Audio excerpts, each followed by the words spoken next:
Discrete time সিগন্যালের যে time ডোমেনের যে ইকুয়েশনটা সেটাকে বের করাটাই আমাদের কাজ। আমরা এর আগের দিনও আমি তোমাদেরকে বলেছিলাম যে আমরা যখন দেখেছি যে ডিসক্রিট টাইম ডোমেন বা এই বিষয়টা আসলে বলতে আমরা আসলে কি বুঝি? ব্যাপারটা হচ্ছে ডিসক্রিট টাইম ডোমেন বলতে আমরা এক্স অফ এন এই এক্স অফ এন যখন আমরা দেখছি যে আমরা যখন জেড ট্রান্সফর্ম করেছি তখন আমরা দেখছি এক্স অফ জেড এর মধ্যে প্রত্যেকটা যে এক্স অফ এন তার একটা পার্ট আছে। তাহলে ইনভার্স ফাংশনটা আসলে ওই প্রসেস যে প্রসেসটা থেকে আমরা এই এক্স অফ জেড থেকে X zero X one X two X three up to X N different আমরা এটা বের করে নিতে পারি এবং এই প্রত্যেকটা ভ্যালু গুলো বের করে নিতে পারি। এখানে যে ইস্যু যেই বিষয়টা গতদিন আমি তোমাদেরকে বলেছিলাম আমরা মোস্ট অফ দ্য ক্ষেত্রে প্র্যাকটিক্যালি আমরা একটা রেশিও বিটুইন টু পলিনোমিয়াল আমরা পাই যেখানে একটা নিউমারেটর এবং একটা ডিনোমিনেটর থাকে। সো বেসড অন দ্যাট আমরা যদি এটাকে পাওয়ার সিরিজ এক্সপানশন করতে পারি তা আমরা পাওয়ার সিরিজ এক্সপানশন দিয়ে practical partial fraction expansion method দিয়ে এবং রেসিডিউ মেথড দিয়ে আমরা আসলে এটাকে বের করতে পারি। প্রত্যেকটা মেথডেরই কিছু মেরিটস এবং ডিমেরিটস রয়েছে। তো আমরা শুরু করি সবচেয়ে ইজিয়েস্ট যেটা সেটা হচ্ছে পাওয়ার সিরিজ মেথড সেটা দিয়ে। আচ্ছা, পাওয়ার সিরিজ মেথডে লক্ষ্য করলে আমরা খুব সহজেই দেখতে পারি এখানে দুটো পলিনোমিয়াল ইকুয়েশন আছে, একটা নিউমারেটর একটা আছে ডিনোমিনেটর আর একটা আছে সে ইকুয়েশন, বাট বেসিক্যালি একটা আরেকটাকে ভাগ আছে। আমরা ভাগ করার সময় ফর অ্যান এক্সাম্পল যদি আমরা সে 9 কি বলে 4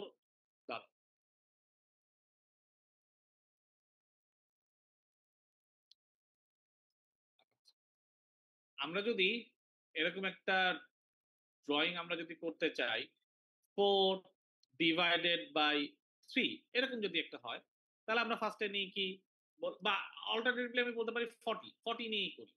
তাহলে আমরা আগে 40 দিই, 1 দিয়ে ভাগ যাচ্ছে বা 13 দিয়ে চলে যাচ্ছে ভাগ, তাহলে 39 দিচ্ছি।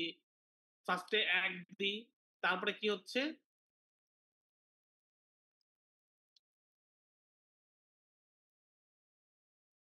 এর পরে হচ্ছে এখানে 1 নামতেছে আর 0 নামতেছে, তারপরে 9 হচ্ছে, এখান থেকে 1 থাকতেছে, এরপরে যদি আমরা পয়েন্ট নিই তাহলে এরকম ভাবে পয়েন্টের পরে 3 3 3 3 এরকম করে ভাগ চলতেই থাকে, রাইট?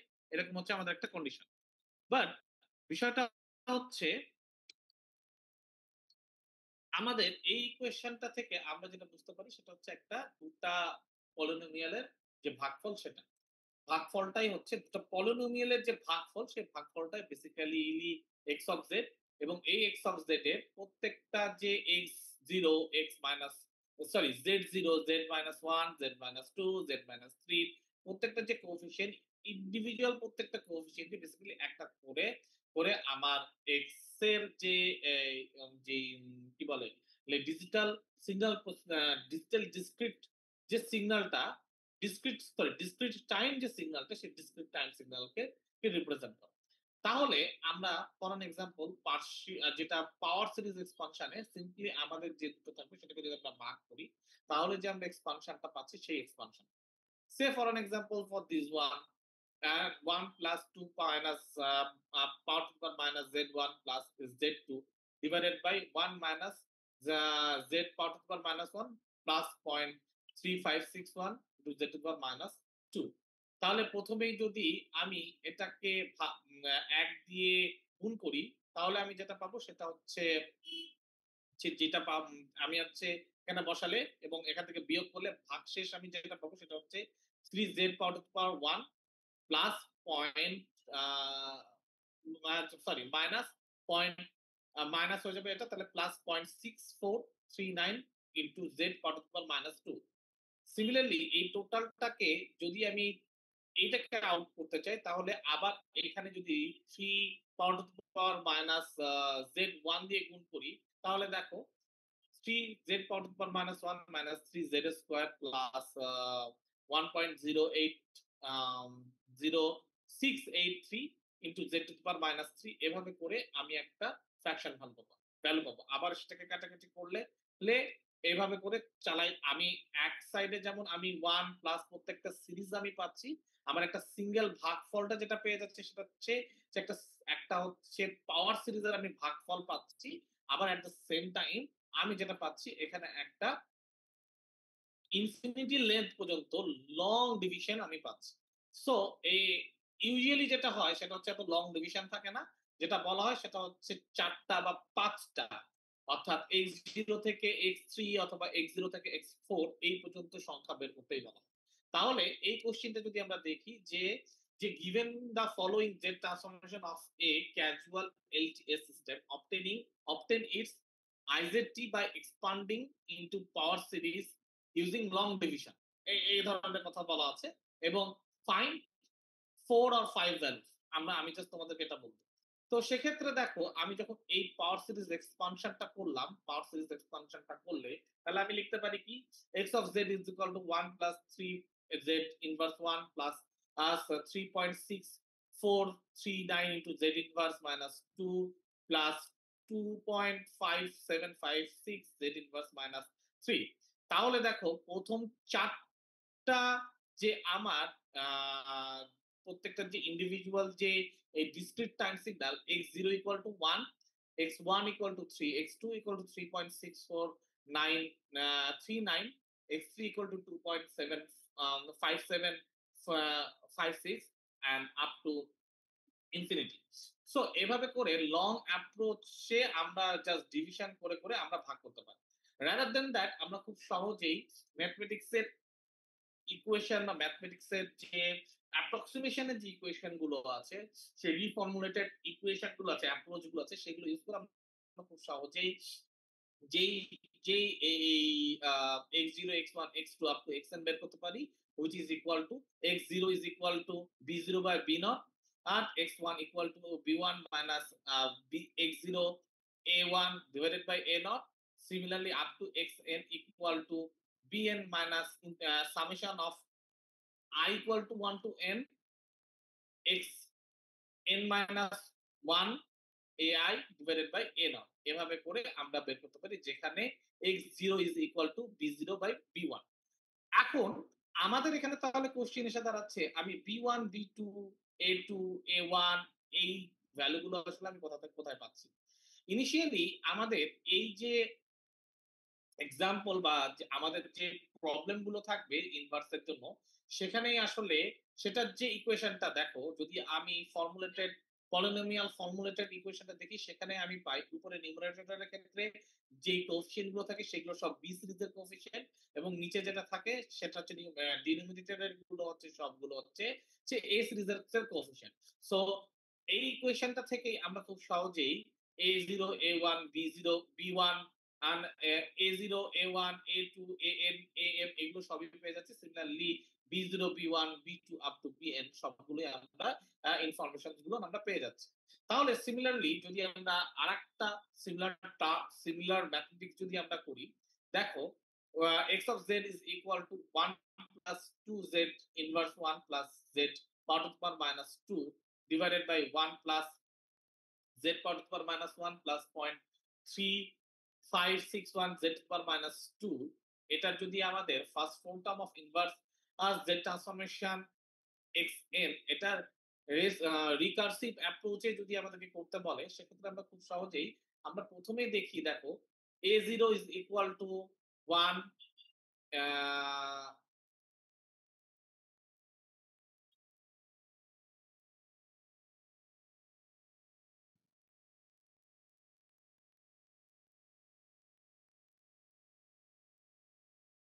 একটা মিনিট।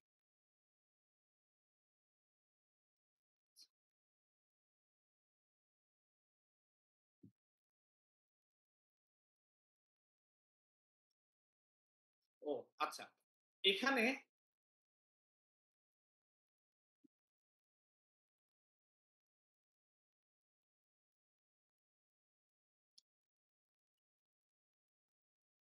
এখানে এটা মনে হচ্ছে তো কি ভুল আছে।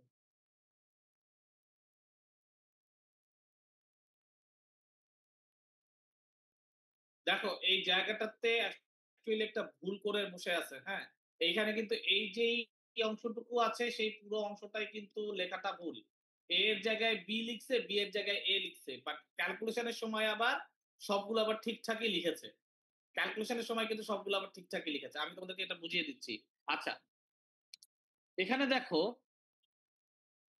A1, A0 is equal to 1, A1 is equal to -1, and A2 is equal to 0.3561। দেখো এখানে ইন্টারেস্টিং ফ্যাক্ট দেখো, যখন আমি এ এবং বি জিরো আমি সবগুলোই লিখি তাহলে আমাদের বুঝতে সুবিধা হবে। B one equal to two, and B three equal to, oh sorry B two, এটা বি টু হবে। ইউজ করি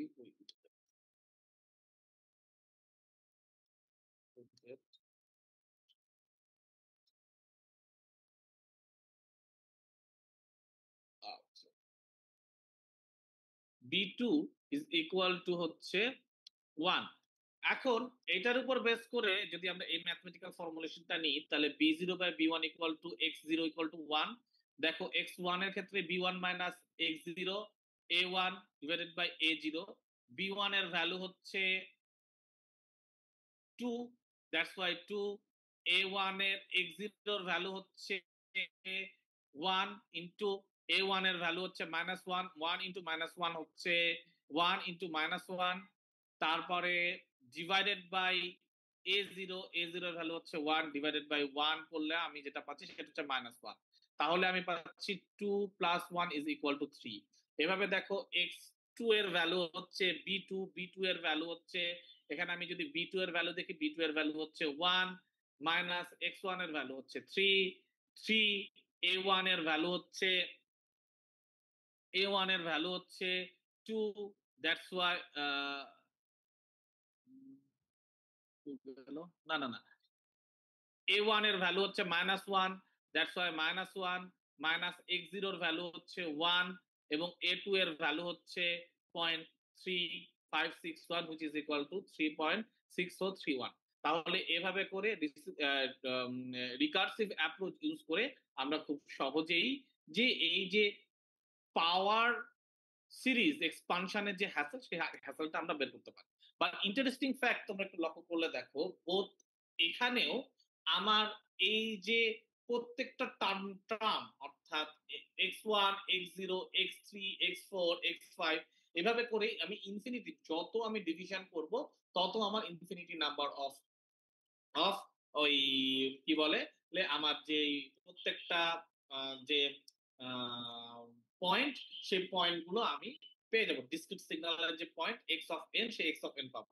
তাহলে এই যে অ্যাপ্রোচ, এই অ্যাপ্রোচটা আসলে ক্লোজড না, আমি কোনো কনক্রিট কোনো ইকুয়েশন পাচ্ছি না। সেইটার জন্য বেসিক্যালি ইউজ করা হয় হচ্ছে partial fraction expansion method. Partial fraction expansion মেথডে আমরা যেটা করি সেটা হচ্ছে এই যে টোটাল যে ডিনোমিনেটর এবং ওই কি বলে, ও আরেকটা ইন্টারেস্টিং ফ্যাক্ট আমাদেরকে লক্ষ্য করা লাগবে এই এই এই ধরনের ক্ষেত্রে, যেন এন এবং এম এর ভ্যালু অর্থাৎ টোটাল পাওয়ার অফ নিউমিনেটর এবং ডিনোমিনেটরের পাওয়ার গুলো যেন সমান হয়, এই শর্তটাও কিন্তু পূরণ করতে হবে। এবং শুধুমাত্র সেক্ষেত্রেই আমি আসলে এ ধরনের এক্সপানশন বা এ ধরনের হচ্ছে ট্রান্সফরমেশন, রিকার্সিভ যে যে অ্যাপ্রোচ গুলো, সেই অ্যাপ্রোচ গুলো আমি করতে পারবো। দেন পার্শিয়ালের ক্ষেত্রে আমাদেরকে, আমরা যদি এটা ফার্স্ট অর্ডার পোল হয়, পোলস গুলো যদি ফার্স্ট অর্ডারে থাকে এবং n ইকুয়াল টু m হয়, তাহলেই শুধুমাত্র আমরা এই এই অ্যাপ্রোচে এখানে যেটা করতে পারি সেটা হচ্ছে এই টোটাল ইকুয়েশনকে আমরা পার্শিয়ালি ফ্র্যাকশন দ্বারা, কয়েকটা ফ্র্যাকশনের যোগফল দ্বারা আমরা যোগ করতে পারি। এই ফর অ্যান এক্সাম্পল, এই ইকুয়েশনটাকে আমরা লিখতে পারি b0 plus c by 1 minus p1 into z to the power minus 1 plus c2 divided by 1 plus p2 z to the power minus 1 up to cm divided by 1 plus pm up z power to the power minus 1। So ultimately এটা লেখা হলো হচ্ছে যে b0 plus plus summation of k is equal to 1 to m cz ck z divided by z plus pk। এটা হচ্ছে আমার আর total যেই সিস্টেমটাকে আমি খুব সহজে এটাকে রিপ্রেজেন্ট করতে পারি। এখানে যেটা দরকার হয় সেটা হচ্ছে যে পিকে হচ্ছে poles of Z X of Z, এবং সিকে হচ্ছে পার্শিয়াল ফ্র্যাকশনের কোফিশিয়েন্ট, যেখানে B not is equal to B N by C N. এখন সিকে কে একে রেসিডিউজও বলা হয় সিকে গুলোকে, এই যে কোফিশিয়েন্টকে। এবং এটা কিছু শর্ত আছে, সেই শর্তটা যখন হয় তখনই আসলে আমরা এই গুলোকে এটাকে আমরা করতে পারি। নাম্বার ওয়ান হচ্ছে, if the order of the numerator is less than that of the denominator, that is a is less than m, then b of 0 will be 0, and if n is greater than m, that mean numerator এর এখানে ধরো z two the পাওয়ার -3 আছে আর নিচে আছে হচ্ছে z two the পাওয়ার -2, সেক্ষেত্রে x must be x of x of z must be reduced first to make sure that n is less than or equal to m। তার মানে এখানে আলটিমেটলি আমাদেরকে যে লং ডিভিশনের মাধ্যমে এই কাজগুলো আসলে করে পাওয়ার ডিসেন্ডিং পাওয়ারে নিয়ে আসতে হবে। সো এখানকার যে ফুল ফুল প্রসেসে আমরা যেটা পাবো আলটিমেটলি সেটা হচ্ছে আমরা একটা ক্লোজ এখানে দিয়ে আমি যেটা দেখতে পাই সেটা হচ্ছে আমি একটা ক্লোজ একটা রেজাল্ট আমি পাচ্ছি একটা ইকুয়েশন দ্বারা এক্স অফ এন কে আমি লিখতে পারছি, এটা যেমন সত্য, but at the same time এখানকার যে কম্পিউটেশনাল কমপ্লেক্সিটি সেটা পাওয়ার সিরিজ এক্সপানশন থেকে বেশি হয়ে থাকে। সো এটা একটা বড় problem with fractional partial fractional method এবং রেসিডিউয়াল মেথড দুটোর ক্ষেত্রে। এখন দেখো আরো একটা শর্ত আছে, যদি if x of z contains one or more multiple pole orders, then extra term that is required add to the equation 4.5 to take in this into account.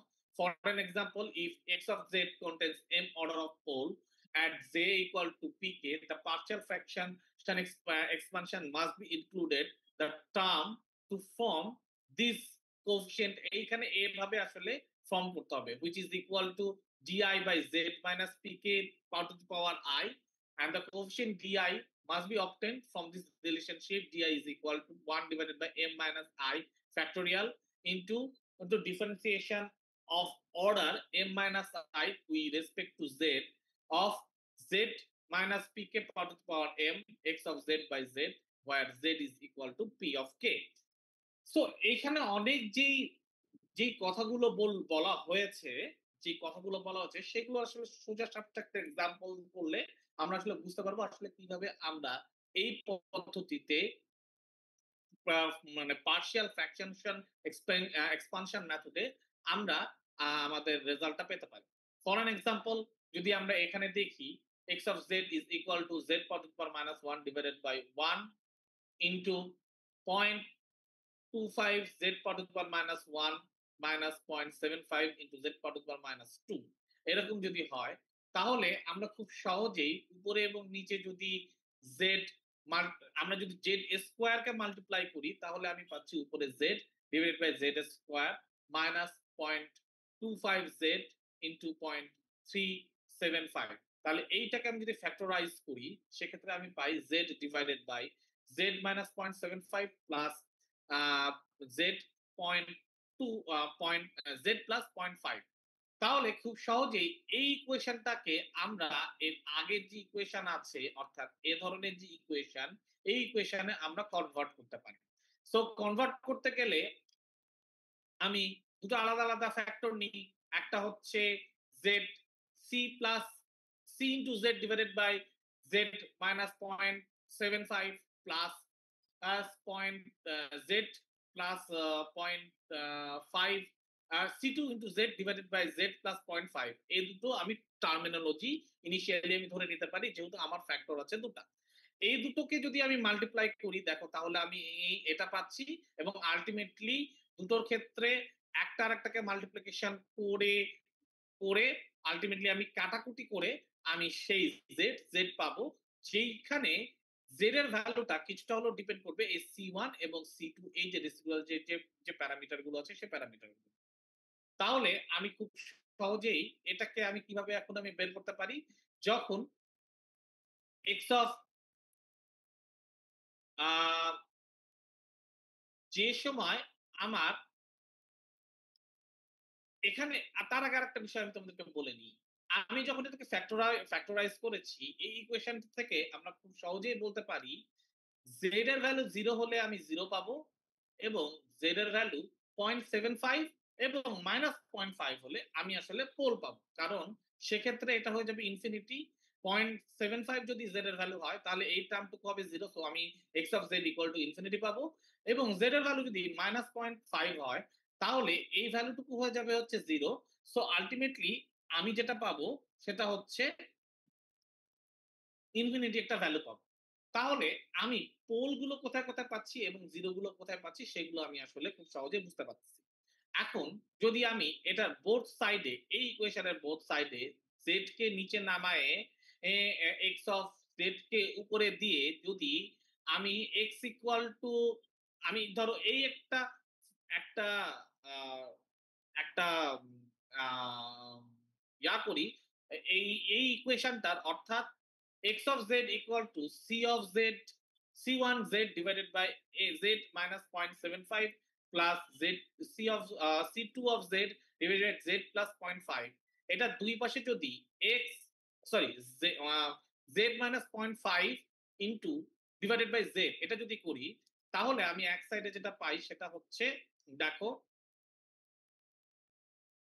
z minus 0.75 into x of z divided by z equal to c1 plus c2 into z minus 0.75 divided by z plus 0.5। এখন z এর value যখন 0.75 হচ্ছে তখন এই টার্মটুকু হয়ে যাচ্ছে 0, so এই ফুল টার্মটা আমার কেটে যাচ্ছে এবং আলটিমেটলি যে আমি যেটা পাচ্ছি সেটা হচ্ছে আমি পাচ্ছি হচ্ছে আহ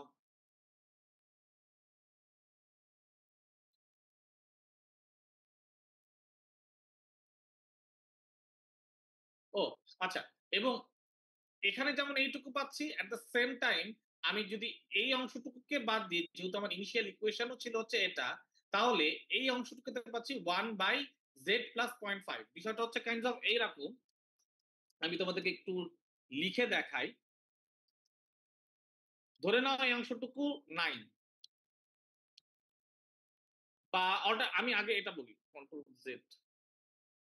আচ্ছা, x of z is equal to z divided by z minus 0.75 into z plus 0.5 is equal to c1 into z divided by c z minus 0.75 plus c2 into z divided by z plus 0.75। এই অংশটুকু যদি না থাকে তাহলে আমি বলতে পারি z divided by point, যেহেতু সবগুলোই সমান সো অল্টারনেটিভলি আমি বলতে পারি যে z divided by z.75 into z plus 0.5 is equal to c1 into z divided by z minus 0.75 into z plus 0.5। তাহলে এটা দুই পাশে আমি এখন যদি মাল্টিপ্লিকেশন করি হচ্ছে z minus 0.75 divided by z, তাহলে এইদিকে একটা করি এবং এখানেও যদি সিমিলারলি z minus 0.75 ইন্টু এখানে যদি z করি তাহলে দেখো এই z ও কাটছে, এই অংশটুকু এই অংশটুকু কেটে আলটিমেটলি এইটুকু যে ভ্যালুটা যেটা আমরা এর আগে পেলাম এই অংশটুকুর ভ্যালু, সে ভ্যালু এসে দাঁড়ায় 1 divided by z plus 0.5।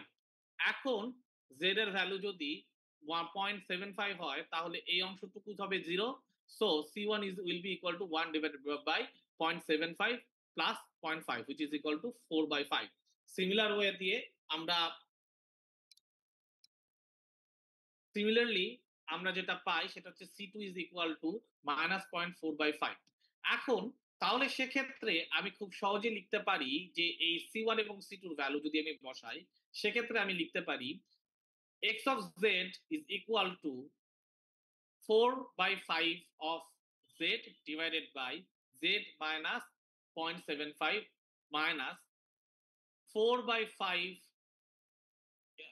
into z divided by z plus 0.5 এখন এই যে পার্টিকুলারলি এই ইকুয়েশনটুকু এই অংশটুকু আমরা যখন জেড ইনভার্স নিব তাহলে জেড ইনভার্স ইনভার্স যেহেতু লিনিয়ারিটি প্রপার্টিসকে শো করে তাহলে আমরা যখন জেড ইনভার্স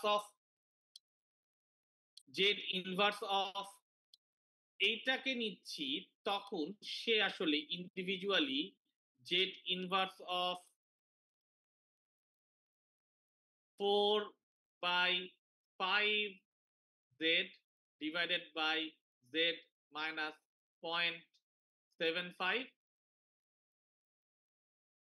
এটার একটা ইনভার্স করতেছে এবং এই যে minus 4/5 z divided by z plus 0.5 এটার একটা আসলে z ইনভার্স করতেছে সো এই দুটো যদি z ইনভার্স করে আমরা z ইনভার্স করলে এই অংশটুকু দেখতে আসলে কেমন আমাদের যদি আমরা প্রপার্টিজ লক্ষ্য করি যে ফাংশনের যে ট্রান্সফরমেশনের যদি প্রপার্টিজ গুলো লক্ষ্য করি 4.1 নাম্বার যে টেবিল সেই টেবিলে দেখো 14 নাম্বার এই যে পয়েন্ট এই পয়েন্টে k অফ alpha power to the power n k of alpha power to the power n is equal to 2k z divided by z minus alpha তাহলে আলটিমেটলি আমরা যেটা দেখি সেটা হচ্ছে এইটার যদি আমি ইনভার্স করি তাহলে আমি আলটিমেটলি এটা পাবো তাহলে লক্ষ্য করে দেখো পার্টিকুলারলি এইটার জন্য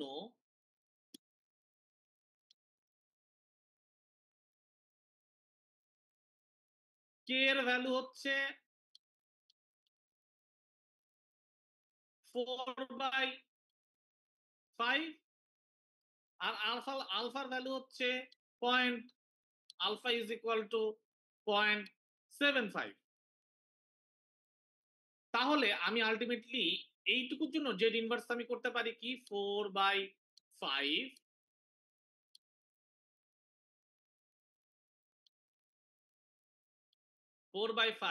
into 0.75 power to the power n similarly আমি এই পার্টিকুলার টার্মিনোলজির জন্য আমি যেটা পাই সেটা হচ্ছে সে মাইনাস 4/5 যেহেতু এখানে প্লাস আছে তাই that's why minus 0.5 power to the power n তাহলে এইটুকুর জন্য x অফ z এর ইনভার্স আমি পাচ্ছি হচ্ছে পাই x অফ z এর ইনভার্স অথবা x of n is equal two 4/5 into 0.75 power to the power n minus 0.5 power to the power n যেখানে n এর ভ্যালু হচ্ছে গ্রেটার দেন 0 কেন এখানে গ্রেটার দেন 0 বিকজ অফ আমার যে সিস্টেম সেই সিস্টেম একটা ক্যাজুয়াল সিস্টেম সো যে কোনো ধরনের ক্যাজুয়াল সিস্টেমের ক্ষেত্রে n এর ভ্যালু শুরু হয় 0 থেকে সো দ্যাটস ওয়াই এখানে n ইকুয়াল টু 0 তাহলে এভাবে করে আমরা খুব সহজেই একটা এটা খুব সহজ না এটা টাফ আমি বারবার করে ভুল করে সহজে এটা আসলে টাফ আমরা আসলে এভাবে করে আমরা x অফ n আমাদের প্রথমে যে পাওয়ার সিরিজ যে সেখানে আমরা পার্টিকুলারলি x এর একটা দুটা তিনটা চারটা ভ্যালু পাচ্ছিলাম যেটা ক্লোজ না কিন্তু আলটিমেটলি এ ধরনের practical partial fraction method use করলে আমরা যেটা পাই সেটা হচ্ছে আমরা একটা ক্লোজ রেঞ্জে একটা আমরা ভ্যালু পাই তোমাদের জন্য আমি আজকের ক্লাস লেকচারটা আপাতত এ পর্যন্তই ছেড়ে দিব কারণ এই দুটো ম্যাথমেটিক্স আমি যে তিনটা ম্যাথমেটিক্স তোমাদেরকে বললাম এবং এটার সাথে সাথে আরো এই পার্শিয়াল এক্সপ্রেশনের পার্শিয়াল ফ্র্যাকশন এক্সপানশনের যে মেথডে আর যে কটা একটা এক্সাম্পল আছে, এক্সাম্পল গুলো আসলে তোমাদের একটু বুঝে পড়া দরকার, বোঝা দরকার। সো দ্যাটস ওয়াই আমি তোমাদেরকে এ পর্যন্ত রেখেই আমি আজকের ক্লাস লেকচারটা এখানে ছাড়লাম। বাট তোমাদের কাছে আমার একটা রিকোয়েস্ট, পরীক্ষার আগের রাত্রে না, তোমরা কাইন্ডলি বসে এখনই বসে এক্সাম্পল দেখে দেখে এগুলো প্র্যাকটিস করবা। তোমরা এটা যদি দুটা প্র্যাকটিস করতে পারো, দেন আই বিলিভ তোমাদেরকে আমি যে ম্যাথমেটিক্সই দিই না কেন, এই ধরনের ম্যাথমেটিক্স সেটা তোমরা পাবা। আর আরেকটা জিনিস বলে রাখি, আমি আগের দিন তো তোমাদেরকে মানে ফার্স্ট এবং সেকেন্ড চ্যাপ্টার পড়িয়ে তোমাদেরকে আড়াই সেট আমি যেমন বলে দিয়েছিলাম, আড়াই সেটের কোশ্চিন তোমাদের মোটামুটি ওখান থেকে হওয়ার উচিত। সো এইটুকু পর্যন্ত পড়িয়ে আমি তোমাদেরকে বলে দিচ্ছি আরো এক সেট কোশ্চিন এ পর্যন্ত হওয়া উচিত। তো আজকে এ পর্যন্তই। আমি তোমাদেরকে এইটুকু পড়িয়েই তোমাদেরকে আমি আপাতত ও লিভ করছি। বাট তোমাদেরকে কিন্তু অবশ্যই এইগুলো প্র্যাকটিস গুলো করতে হবে, এক্সাম্পল গুলোই তোমরা প্র্যাকটিস করবা। তোমাদেরকে কোনো এক্সারসাইজ বা অন্য কোনো কিছু প্র্যাকটিস করা লাগবে না, তোমরা স্রেফ এক্সাম্পল গুলো প্র্যাকটিস করবা। তোমাদেরকে আমি আমার কোশ্চিন, আমি যে ধরনের কোশ্চিন অ্যানালাইসিস করব, সেখানে তোমরা এই এক্সাম্পল রিলেটেডই তোমরা ম্যাথমেটিক্যাল অ্যানালাইসিস তোমরা পাবে। ঠিক আছে? সো তোমরা এটা প্র্যাকটিস করবে। ওকে, সো এই হচ্ছে তোমাদের বিষয়। আচ্ছা, আরেকটা ম্যাথমেটিক্যাল অ্যানালাইসিস একটু ধরিয়ে দিয়ে যাই। সেটা হচ্ছে প্রথমটা আমরা যেটা করেছিলাম সেটা হচ্ছে আমরা ফার্স্ট অর্ডার করেছি, কিন্তু সেকেন্ড এই যেটা আছে সেটা এই এক্সাম্পলটা এটা হচ্ছে একটা second order pole. Second order pole কেন বলা হচ্ছে?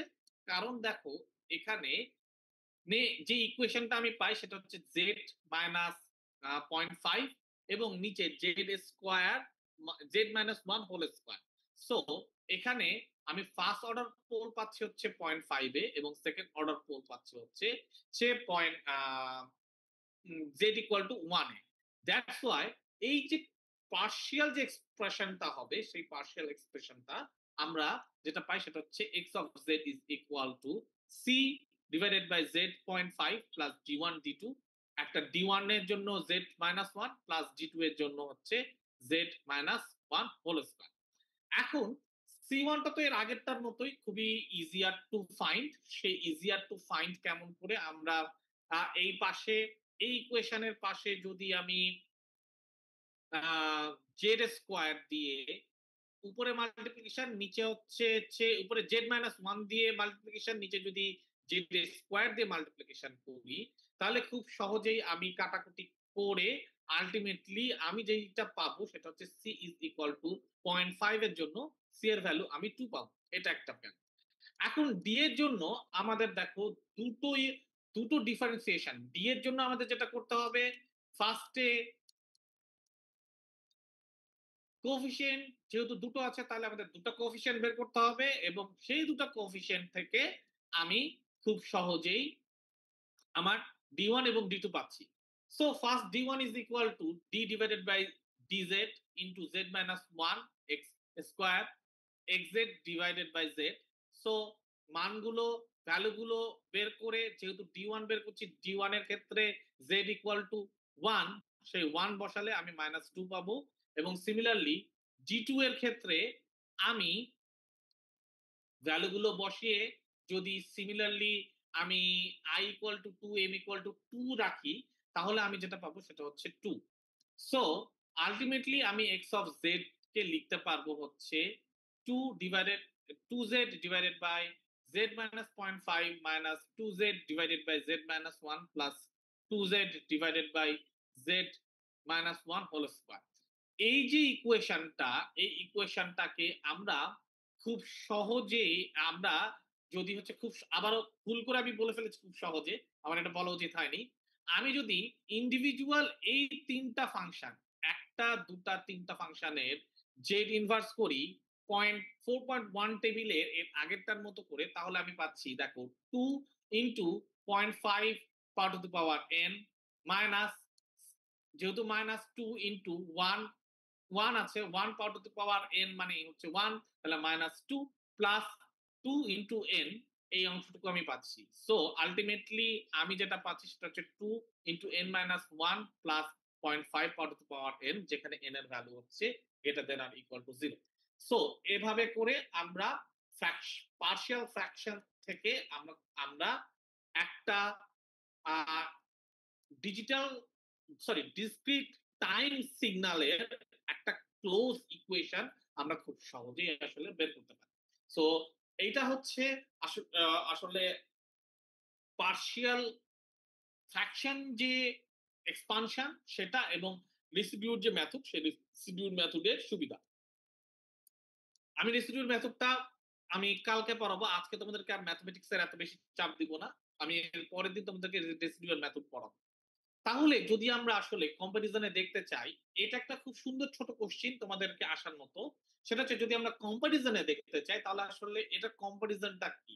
কম্পারিজনের ক্ষেত্রে first of all limitation of power series method এটা কোনো ক্লোজ সলিউশন কে আসলে দেয় না। এটা সিম্পলি একটা কম্পিউটার ইমপ্লিমেন্টেশন লিডস করবে একেবারে ইনফিনিটি নাম্বার অফ এক্স ওই particular time discrete signal total সিগন্যালের যে প্রত্যেকটা পয়েন্ট আছে সেই পয়েন্ট গুলোকে কে বাট এই ওভারঅল যে কম্পিটিশনাল যে বিল্ড আপ বা নিউমেরিক্যাল এরর সেটাকে কিছুটা হলেও রিকার্সিভ নেচারটাকে কে টেক কেয়ার করলে আমরা এটাকে নামাইতে পারি। বোথ পার্শিয়াল ফ্র্যাকশন এক্সপানশন আর রেসিডিউ মেথড যেটা করে সেটা হচ্ছে একটা ক্লোজ সলিউশনে আমাদেরকে নিয়ে দেয়, যেটা আমি তোমাদেরকে দুটো এক্সাম্পল থেকে আমি তোমাদেরকে দেখিয়েছি। বাট মেন ডিসঅ্যাডভান্টেজ যেটা আমরা পাই সেটা হচ্ছে এই যে ফ্যাক্টরাইজ করা ডিনোমিনেটর পলিনোমিয়ালকে এবং ফার্স্টে আমার পোল গুলোকে খুঁজে বের করা, তারপরে সেটার অর্ডার হায়ার অর্ডার হলে কি হবে, হায়ার অর্ডার না হলে কি হবে, সেটা আসলে কোয়াইট ডিফিকাল্ট টাস্ক আমাদের যদি আমরা ম্যাথমেটিক্যালি সলভ করতে যাই, কাগজে কলমে সলভ করতে যাই তাহলে। বাট হ্যাঁ, আমরা যদি ম্যাথল্যাব বা সি এর মতো যদি কিছু টুলস ব্যবহার করি তাহলে আসলে এগুলো খুব সহজেই করা যায়, আমাদের আসলে ওই কাজটা করা লাগে না। সো বোথ কম্পিটিশনাল কমপ্লেক্সিটি যদি দিকে তাকাই সেক্ষেত্রে আসলে পার্শিয়াল ফ্র্যাকশনেশন এক্সপানশন এবং রেসিডিউ মেথডের থেকে পাওয়ার সিরিজের যে যে মেথডটা আছে, power series method expansion method, এটা অনেক easier. But power series method আমাদেরকে একটা ক্লোজ যে সলিউশন সেই সলিউশন দেয় না, যেটা বাকি দুটো থেকে আমরা পেয়ে যাই। সো তোমাদের ডেফিনেটলি এ ধরনের একটা কম্পারিজন আসার মতো কোশ্চেন। আর least last for today but not least for Z transformation, সেক্ষেত্রে আমরা যেই প্রপার্টিজ গুলো পাই, এক number linearity, time shift delay, convolution আর ডিফারেন্সিয়েশন এবং হচ্ছে রিলেশনশিপ উইথ ল্যাপলাসে আমরা যেটা দেখতে পাই সেটা হচ্ছে আমরা আসলে জেড প্লেন এবং এস প্লেনকে আমরা ফ্রিকোয়েন্সি ম্যাপিং খুব সহজেই করতে পারি। যেমন অন এস প্লেনে রেডিয়ান পার সেকেন্ড যদি হয় হচ্ছে 0, তাহলে জেড প্লেনে সেটা রেডিয়ান হবে 0। পাই বাই 4 হলে হবে ওমেগা বাই 4 হলে হবে পাই বাই 2, ওমেগা বাই 2 হলে হবে হচ্ছে পাই। এভাবে করে আমি ওভারঅল ফ্রিকোয়েন্সি দুটা প্লেনের মধ্যে আমি ম্যাপ করতে পারি। তো এই হচ্ছে ওভারঅল আমাদের জেড ট্রান্সফরমেশন এবং ইনভার্স জেড ট্রান্সফরমেশন এর যে ইস্যুস গুলো, সেই ইস্যুস মানে যেই বিষয়গুলো সেই বিষয়গুলো আমি তোমাদেরকে একটা পড়িয়ে দিই। এখন তোমাদেরকে আবারও আমি রিকোয়েস্ট করব, ওই যে ম্যাথমেটিক্স যে 4.1 থেকে 4.6 পর্যন্ত আছে, পার্টিকুলারলি এই ম্যাথমেটিক্স গুলো তোমরা অবশ্যই করবা। এগুলো কিন্তু এই এক্সাম্পল আর ম্যাথমেটিক্স গুলো কিন্তু করতে তোমরা ভুলবে না। তোমাদের পরীক্ষাতে সিমিলার টাইপস অফ ন্যাচারারি ম্যাথমেটিক্স আসবে। সো এগুলো তোমাদেরকে আসলে মনে রাখা লাগবে, এটা তোমরা অবশ্যই পড়বা। ঠিক আছে? সো আজকে এ পর্যন্ত। আমি ইনশাল্লাহ আগামী দিন আমি তোমাদেরকে জানিয়ে দেবো, হোপফুলি কালকেও তোমাদের আমি একটা ক্লাস নিতে পারি। আচ্ছা, আরেকটা বিষয় সেটা হচ্ছে আমি আসলে 31 তারিখে তোমাদের সাথে দেখা করতে আসতে পারতেছি না। আমার 31 তারিখেও একটা পরীক্ষার ডিউটি আছে। হ্যাঁ, তোমরা প্লিজ এটা মনে কিছু নিও না। ঠিক আছে? আমি আসলে খুবই সরি যে আমার 31 তারিখের ডিউটিটা আমি কোনোভাবেই শিফট করতে পারছি না। সো